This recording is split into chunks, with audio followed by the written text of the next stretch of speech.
Hi folks, Weapon here. But before I continue, let me apologize for two things. One, my inconsistency in the number of videos I've been making.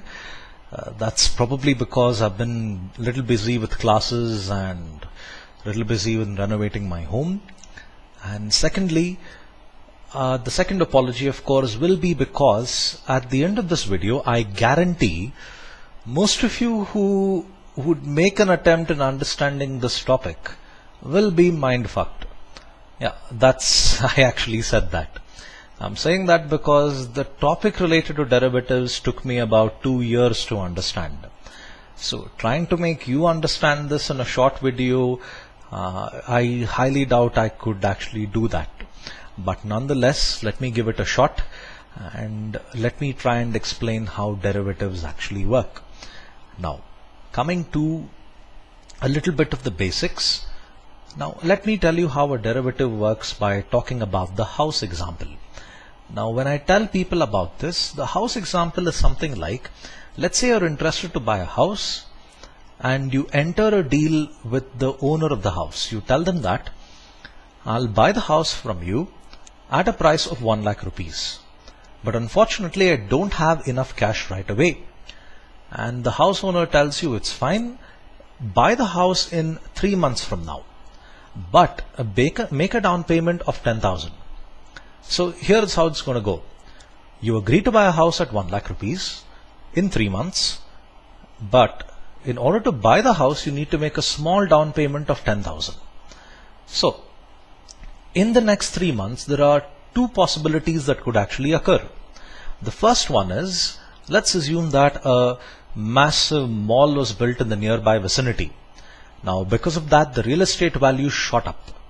The house which was worth 1 lakh rupees is currently worth 1,20,000 rupees. But because of the deal you entered with the house owner, he cannot sell it to you at a price beyond 1 lakh. So here you are at an advantage. You here have an advantage that because you bought it at 1 lakh rupees, because the deal was written at 1 lakh rupees, irrespective of the market price, you still get to buy it only at 1 lakh. So you are safe here. The market value has gone up, but the contract value which you agreed to has continued to remain at 1 lakh. Now all because that there was a big mall that came up in the nearby vicinity.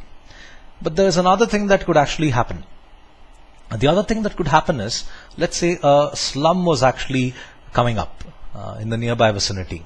That could shrink the real estate value. So from the market value being 1 lakh, which you previously agreed, the market value has dropped to 90,000. But the house owner here tells you that you still have to buy it at 1 lakh. Now this is pretty much how derivatives work. Irrespective of what the market price is, you can enter into a contract with a seller and decide the price together. This is what people do when it comes to derivatives. One more important thing is, derivatives are really difficult to understand because when you enter into a contract, you haven't bought anything at all. It exists. It exists on paper. It exists on the electronic form. It just says that you bought it. But later on, if you were to go into delivery, if you were to go into expiring or settlement, in that case, you could actually buy the underlying asset that is there in this derivative. Now I'll tell you what underlying assets are. One more thing about derivatives are they're really complex. Mostly because, like I said, you're buying something that doesn't exist, but later on it's going to magically come. That's one of the crude ways to understand it. So let me get into the jargons. Firstly, the jargons on derivatives. Oh God, this is going to be painful. Lots. Lots here refer to what is the quantity you would be buying of every contract. Now in derivatives, let me explain lots and underlying assets together. Every contract you buy has got an underlying asset attached to it. Now if I were to say I'm buying one lot of copper contracts, okay, one lot of copper contracts. One lot of copper is actually equal to 25,000 pounds of copper. So when I say I'm buying one lot of copper, I'm actually interested to buy the underlying asset whose quantity is 25,000 pounds. I say pounds because the most active derivatives market in the world happens to be Chicago Mercantile, and in Chicago Mercantile, the contracts that you trade there are all measured in imperial values. That is, they don't use the metric system, it's all the imperial system that they use. So 25,000 pounds of copper is what you would be buying in case of one lot of copper. Similarly, if you're buying one lot of corn, you could actually be buying corn in terms of bushels, bushels. So every contract has got a different measurement when it comes to lots. Okay, now I'll give you an example of one of the most famous contracts. That would be the Euro-Dollar 1. So when it comes to Euro-Dollar 1, it's actually measured as one lot is equal to $1 million. Okay, and the underlying asset there is actually a money market instrument. Now I'll tell you more about that in the minutes ahead. The price of the underlying asset or the price of the derivative is different for different types of derivatives. As in, the price of copper contracts, the way you would calculate the price of a copper contract is entirely different from the way you would calculate the price of a gold contract. So price is actually a very variable component. And then tick price. Every contract has got a particular limit on upward movement or downward movement in price. So you can't really shoot up the value so easily like how they do in shares. In shares, it's quite easy to manipulate the market if you have a large amount of resources, theoretically speaking, but in derivatives it's not so possible to do that at all, which makes me highlight the point that's there in bold. Derivatives cannot be used to make a profit, they can only be used to hedge a portfolio. When I say hedge a portfolio, it's something like your investments, you are supposed to lose 10,000 rupees on your investments. But because you hedged your portfolio by buying derivatives, the loss in your portfolio was just 2,000. Now a loss is still a loss, but the amount of money you lost was actually quite different. Because of derivatives, your losses have been reduced to 2,000, and that's what they refer to as hedging. The other one that you have there is tick value. Tick value here refers to if the price were to go up by, say, this much margin. Okay, we'll assume this to be as 1%.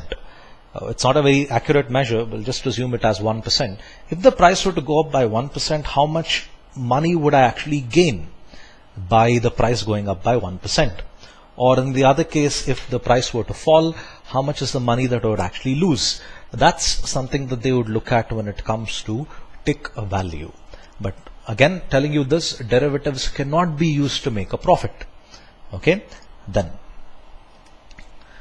Now, the example which I could consider for explaining derivatives would be the Euro-Dollar 1 futures. Now, a future is defined as a contract where you agree to buy a contract at a particular price and the price is decided today, but the contract will be delivered on a future day. Like for example, I agree to buy 25,000 pounds of copper at 50 rupees for every pound. But when will I get this? I would be getting it on a future date, usually within a bridge of 3 months. Most derivatives have got settlement dates as March, June, September and December. So these are the dates where the derivatives actually end up getting settled. Now, looking at ED1, ED1 is an example of Americans trying to deposit American dollars in European banks. ED1 is nothing but Euro-Dollar 1. So what happens here is an American decides to take his money and deposit in a bank in Europe. Why would he want to do that? Ironically, if you are an American, you don't get a large amount of interest by depositing your own money in your own country. You would get a very good deal if you're depositing it elsewhere. Now, why would they deposit elsewhere? Maybe because the banks in Europe are in need of that cash. So they will welcome these guys and tell them, put your money here. You would get a better rate of interest than what you would get on your own country's banks and investments. So, if you look at the returns that you would get by depositing in Europe, the returns are calculated based on LIBOR. So if I deposit 1 million, what is the rate of interest I would get?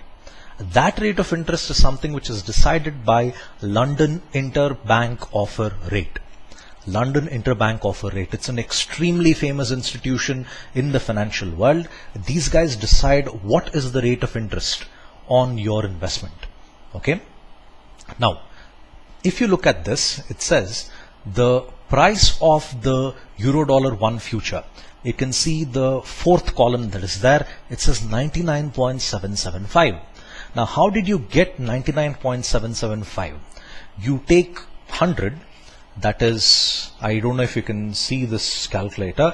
You take 100 and you subtract this by, you take 100 and you subtract this by 99.775, and this gives you 0.225. 0.225 is the current rate of LIBOR. So the price of ED1 is actually 100 minus 0.225.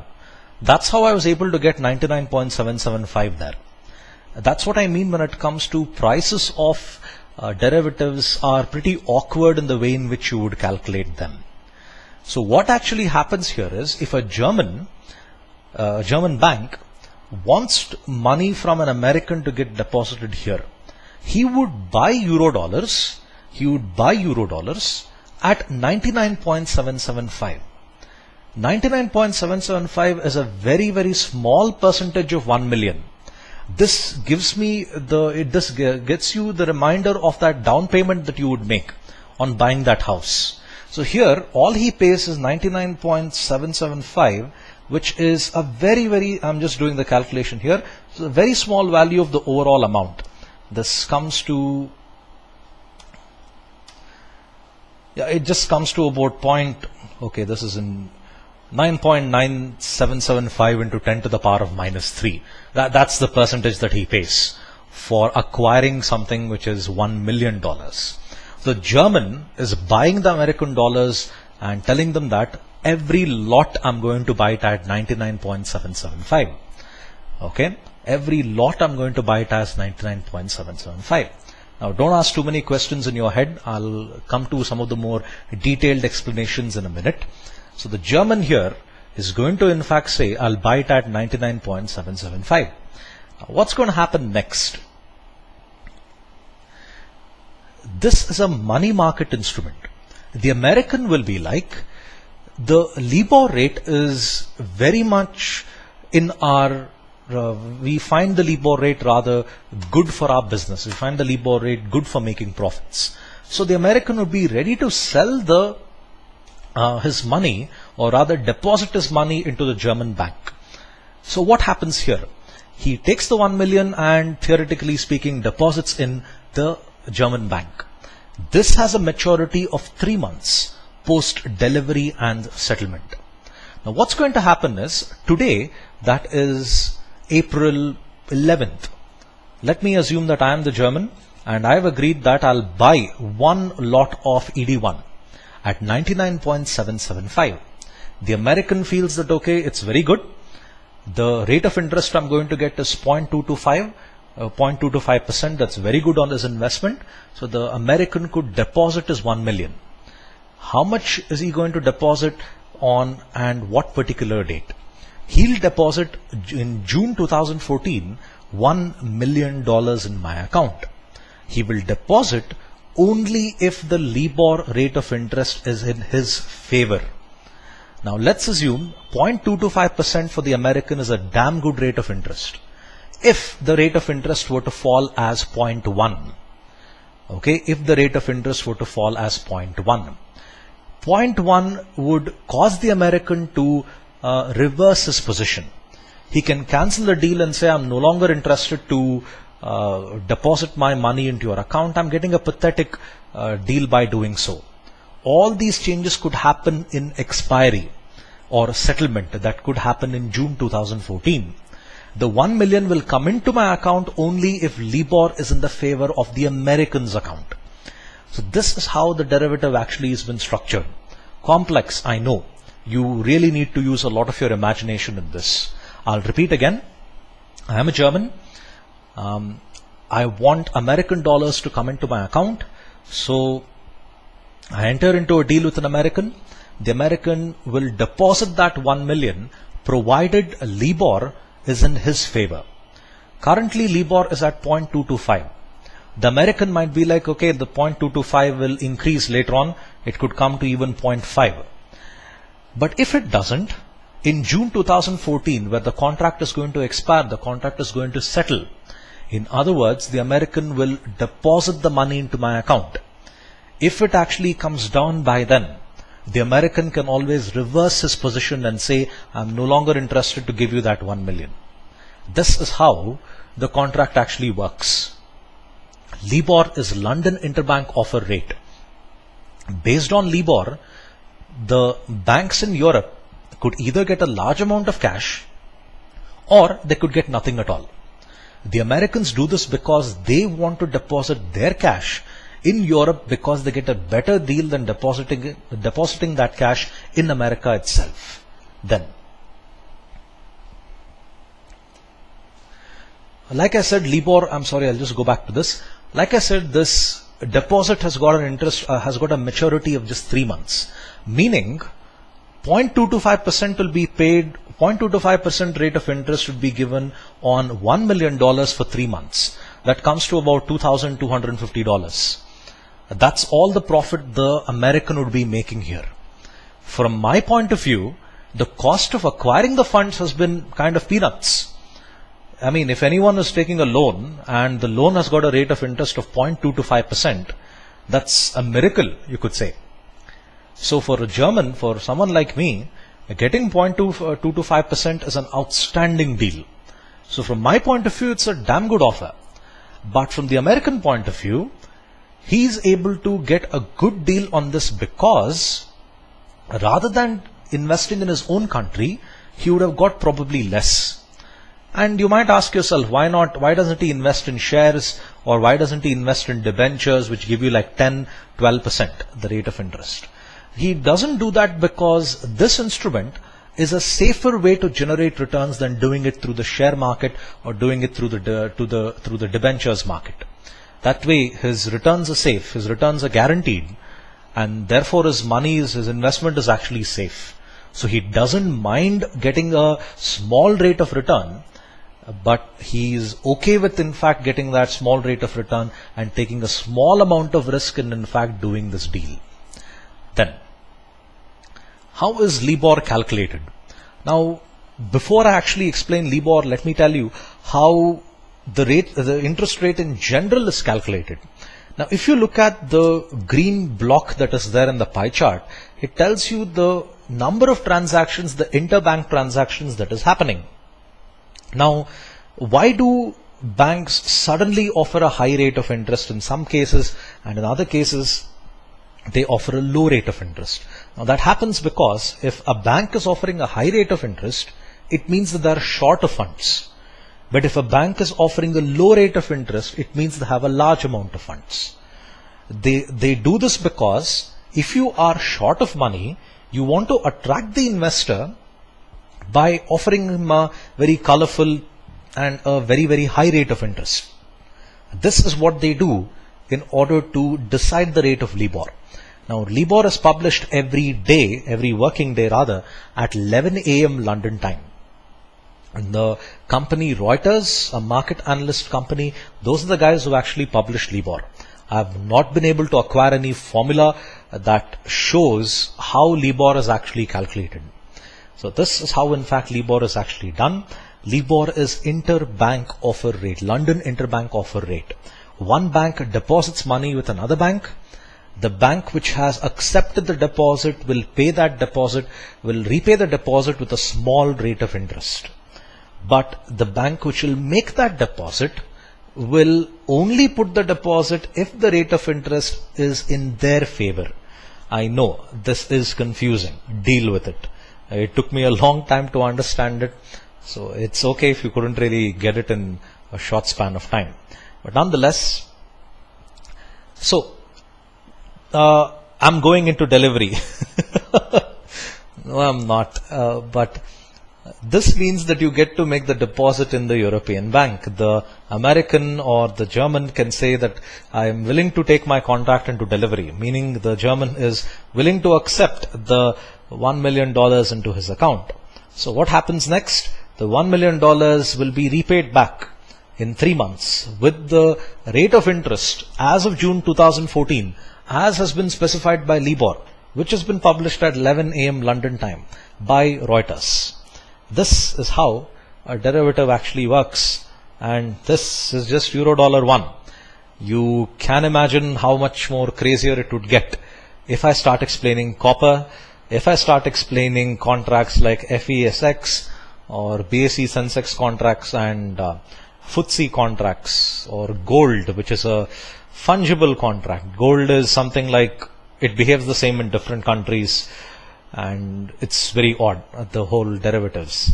So I'll close this video for now. I'm sorry if I couldn't make the concepts clearer. This is the best possible way I could actually explain. And also, if you haven't understood this, believe me, it's fine.